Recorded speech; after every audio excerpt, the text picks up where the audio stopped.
Video ang Iglesia ni Cristo para patunayang hindi binayaran ng mga miyembro nito sa lumahok sa Rally for Transparency and Better Democracy sa Quirino Grandstand. Alamin natin ang balita kay Mean Corvera. Mean. Wala pong bayad sa amin dito.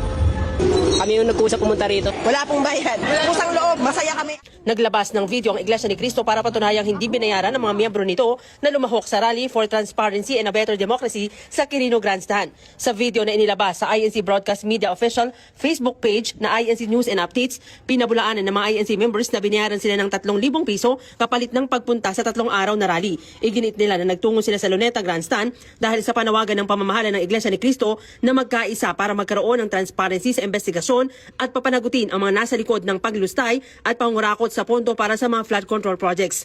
Buwelta ng mga INC members sa mga nagpapakalat ng impormasyon, baka sila pa ang magbayad. Ang dami pong kapatid na Iglesia ni Cristo na nandito po ngayon, tapos 3,000 per head, nagpapatawa po kayo. Sabi nga ng ibang kapatid dito, baka kami pong magbigay sa inyo ng 3,000 pesos. Ay, hindi po yung totoo. Wala pong katotohanan yun. Hindi po kami nagpapabayad. Sabihin na lang natin na isa rin ako sa mga nagbabayad ng buwis. Kaya medyo galit at saka nalulungkot. Dito ako, dinala ako ng damdamin ko bilang isang Pilipino. Batay sa datos ng Manila Local Government Units, aabot sa mahigit 600,000 mga kaanib sa Iglesia ni Cristo ang lumahok sa unang araw pa lang ng rally.